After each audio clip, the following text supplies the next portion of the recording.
Heads up, folks. Major changes coming to this large electronics retailer with new, smaller stores opening now in the United States. Small stores mean less employees, and less employees mean more layoffs, and more layoffs mean diminished income, maxed out credit cards, wiped out savings, and empty pantry shelves, leaving families in a bind with mouths to feed and at risk of becoming homeless due to a loss of income, while already having been just one paycheck away from being homeless. Inflation is a bear and is taking very few prisoners. And to make matters worse, the Federal Reserve Chair Jerome Powell is gunning for this to get worse as he aims to soften labor markets, see Americans lose their jobs, and shrink the overall economy. Now, I really hope you and your family are prepared, or at the very least, preparing for what is about to happen.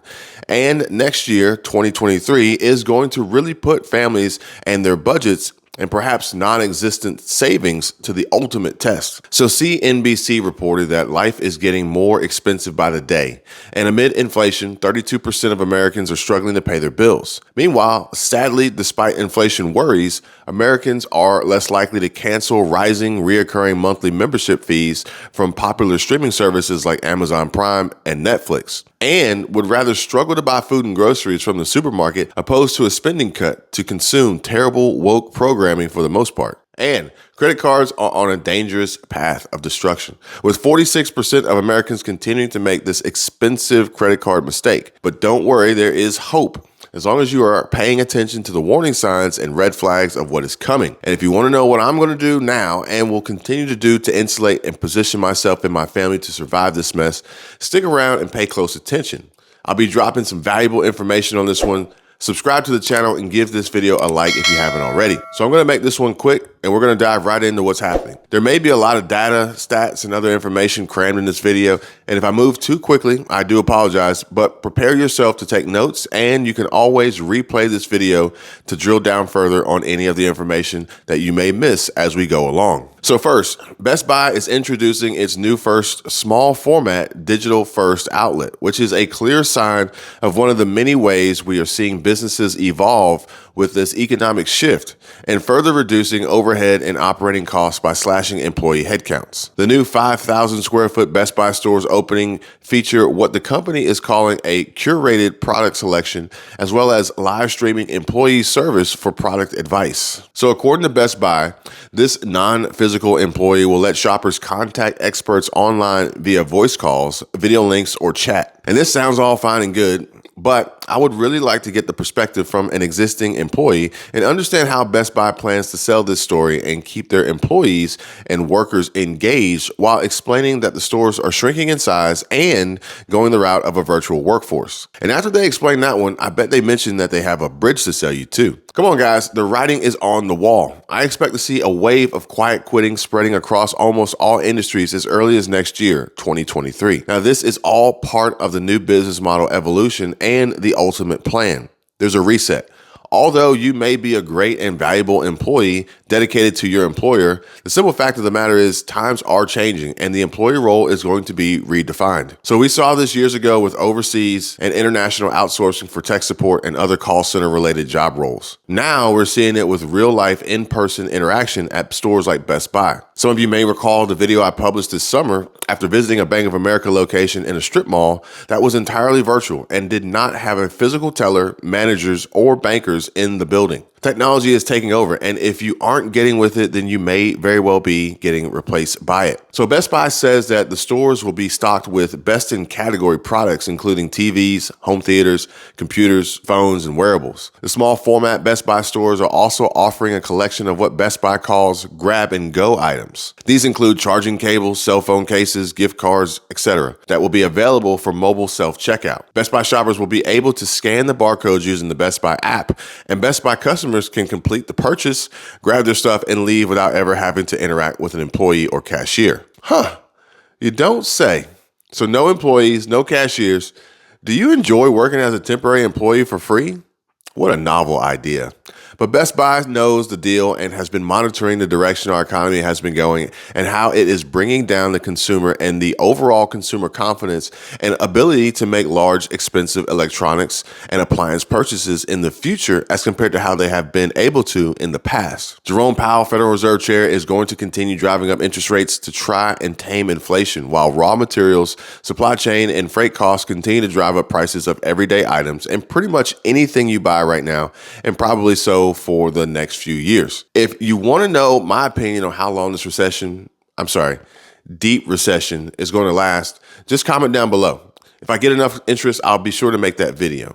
But the simple fact of the matter is that life is getting more expensive by the day, and 32% of Americans are struggling to pay their bills. And with rising prices nearly across the board, it's getting harder to pay for basic necessities, causing some American families to fall behind. So to that point, 32% of adults have paid their bills late in the past 6 months. And according to a recent report by LendingTree, 61% of them said it's because they didn't have the money on hand to cover the costs. So despite what Senate Minority Leader Mitch McConnell said, Americans just aren't sitting on a ton of money in their bank, in their savings accounts at Wells Fargo Bank, Chase Bank, or Bank of America, or Truist Bank from old stimulus checks. It's just not true. To be honest, I know were many Americans who never even received a stimulus check, let alone 3 of them. But about 40% said that they were less able to afford their bills compared with 1 year ago. And most said they fell behind on a utility bill, credit card payment, or cable or internet bill. So remember, folks, as the Fed continues to raise interest rates, those credit card balances will become harder and harder to pay off and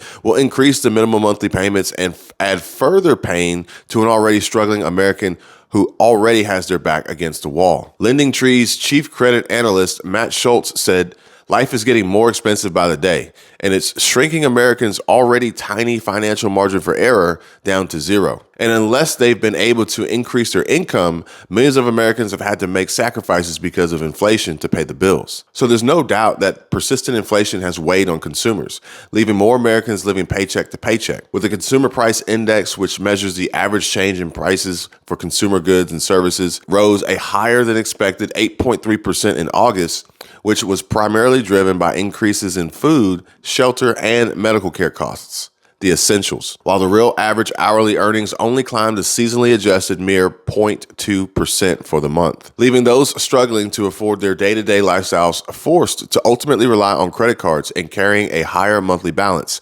increasing their financial vulnerability. So it will come as no surprise as to why Best Buy, much like other retailers, are experimenting with several concepts to adjust its big box stores, which generally have a footprint of up to 40,000 square feet, to these much smaller and less expensive to operate 5,000 square foot boutique outlets of sort. Best Buy says that they are adjusting to customer preferences for e-commerce.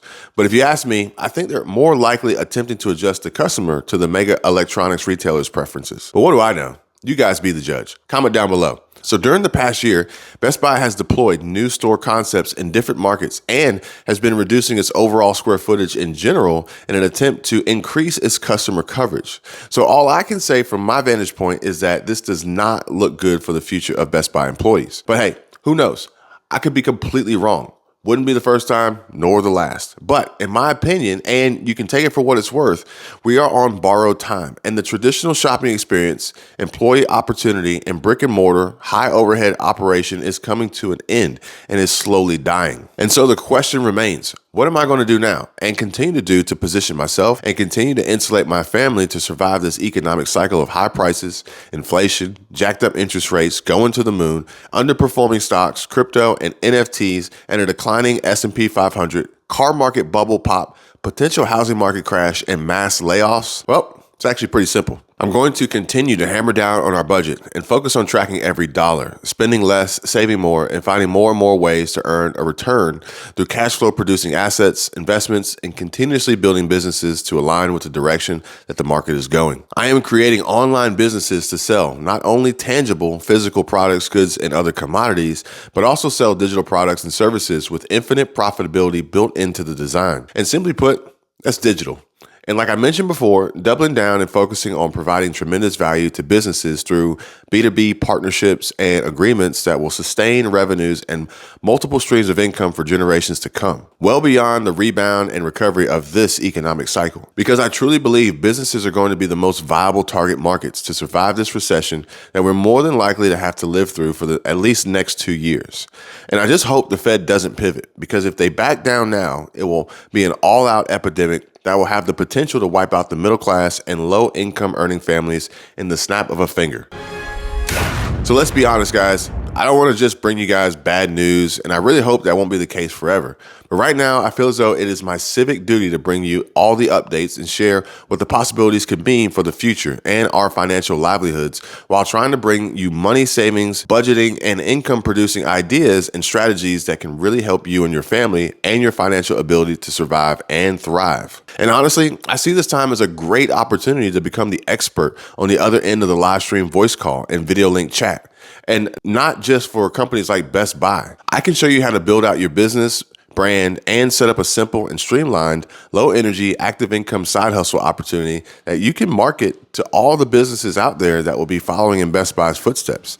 And you have to think to yourself that if Best Buy is already making the announcement and sharing this information, those left out of the loop have no idea just how far along this new game plan has developed and has evolved. And once it rolls out mainstream, it'll be tough to react and keep up as a viable contender, which may ultimately hurt your income earning potential and the ability to buy food, pay bills, keep a roof over your head, the essentials. And you can pretty much work from anywhere in the world as long as you have a solid high-speed internet connection. Aside from that, spending needs to be managed and costs mitigated. And the best way to do that is to eliminate debt, suspend or terminate non-essential costs, and tighten up overall budgets. And the president and CEO of American Consumer Credit Counseling said that Americans must create a contingency plan to handle not only increasing interest rates, but also high prices on basic necessities. And most financial experts recommend having at least 6 months worth of expenses set aside in an emergency fund, with 12 months being a much more prudent target considering inflation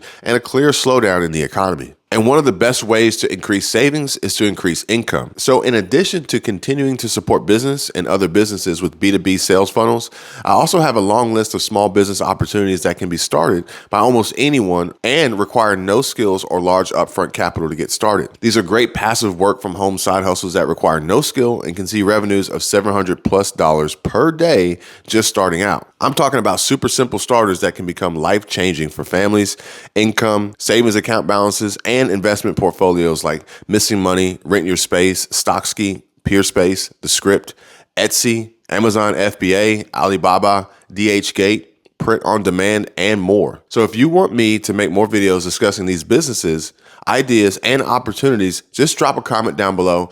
And if there's enough interest, then I'll go ahead and I'll release those videos. Now go watch these videos here, and I'll see you guys on the next one. You guys take care. Be safe. Bye.